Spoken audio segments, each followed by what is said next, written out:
Each of us has at least once told ourselves, tomorrow I will definitely start. Tomorrow I will go to the gym. Tomorrow I will start saving money. Tomorrow. No social media before noon. But morning comes, and tomorrow magically turns into today, where old habits take over again, and the circle closes. Do you think the problem is your weak willpower? That you are just lazy?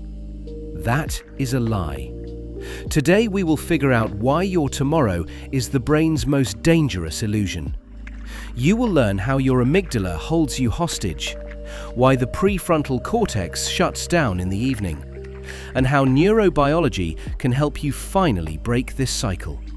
Watch until the end, because I will give you a step-by-step plan for a week that will rebuild your dopamine responses without forcing yourself.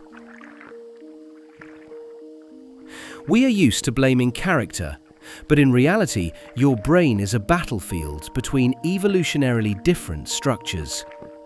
Imagine that there is a CEO in your brain. This is the prefrontal cortex. It is responsible for logic, plans, and impulse control. But there is a nuance. It consumes a colossal amount of energy. Why is this important? When you are tired, hungry, or stressed, the CEO goes on vacation. That is why in the morning we plan a salad for dinner, but at 8 p.m. we buy a cake. This is not weak willpower. It is physiological depletion of the control resource. The dopamine trap. Instant high versus the future. Dopamine is not about pleasure. It is about anticipation. Mechanics.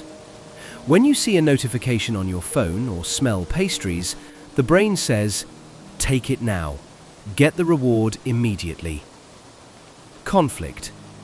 Your big goals, like losing 10 kilograms or learning English, will provide dopamine only in half a year. The brain is an evolutionary egoist. It chooses 100 units of dopamine here and now, rather than 10,000 units sometime later.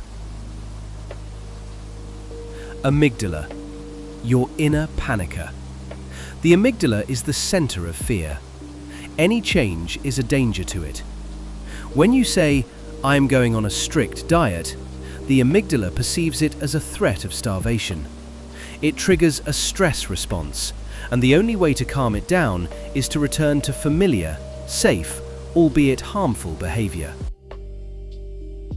In psychology, there is a term temporal discounting. We perceive our future self as a completely different person. It seems to us that the me in a week will have iron willpower, endless energy, and rock-solid motivation. Trap. We shift responsibility to a stranger. Today I will drink this glass, but that future me, he is strong, he will handle it. But the catch is that tomorrow you will wake up as the same you, with the same deficits and fatigue. To avoid feeling bad when we break promises, the brain turns on lawyer mode. Today was a hard day. I deserve a reward. I will start on Monday. It will be more systematic. This is a defense mechanism against internal tension. Where are we losing our lives? Nutrition, the last pizza, and starting tomorrow, only broccoli. Finance. I will buy this now and start investing from the next paycheck. Screen time. Just one more TikTok video. And now it is 2 in the morning. Relationships. Postponing an unpleasant conversation that poisons your life for months. Every time you say today is still okay, you reinforce the neural pathway of sabotage. You are literally training your brain to give up. How to hack the system. Practical tips. The 10-minute rule. Prefrontal interception. When you feel the impulse to eat too much or open social media, tell yourself, "I can do this, but in 10 minutes." Neurobiology. During this time, the level of dopamine arousal will drop slightly, and the prefrontal cortex will have time to wake up and evaluate the consequences. The small steps method, tricking the amygdala. Do not declare war on your brain. Instead of, "I run 5 kilometers every day," say, "I will just put on my sneakers and go out for 5 minutes." Why it works. A small action does not scare the amygdala. You do not cause stress, which means you do not provoke resistance. The 80-20 method, permission to fail. Do not try to be 100% perfect. This is a path to a breakdown. 80% of the time, you maintain discipline. 20%, you leave for controlled chaos. This reduces the level of cortisol, the stress hormone, and prevents the brain from feeling like it is in a prison. Replacement, not prohibition. The brain hates a vacuum. If you simply take away alcohol or sweets, a hole remains. Instead of, "I do not drink soda," try, "I drink water with lemon and ice." You give the brain a new ritual and a new, albeit smaller, dopamine response. Self-compassion. It sounds soft, but it is pure science. When you scold yourself for a relapse, the stress level rises, the amygdala panics. You go for a dose of pleasure again to calm down. Try, "Yes, I relapsed. I am human. This is part of the process. I am returning to the plan right now, not tomorrow." Plan for the week. Your exit from the circle.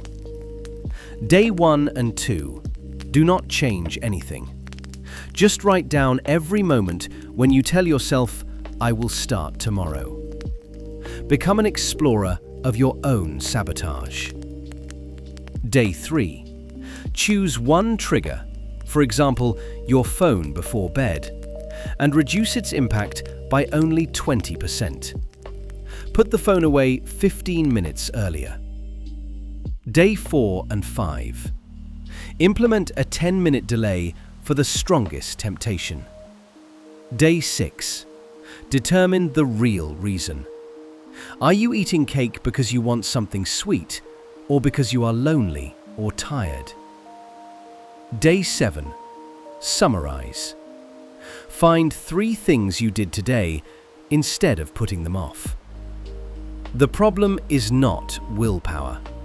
The problem is that we constantly promise to live tomorrow, ignoring the only moment where we have power, today. Changing the system is always more effective than fighting yourself. Start small.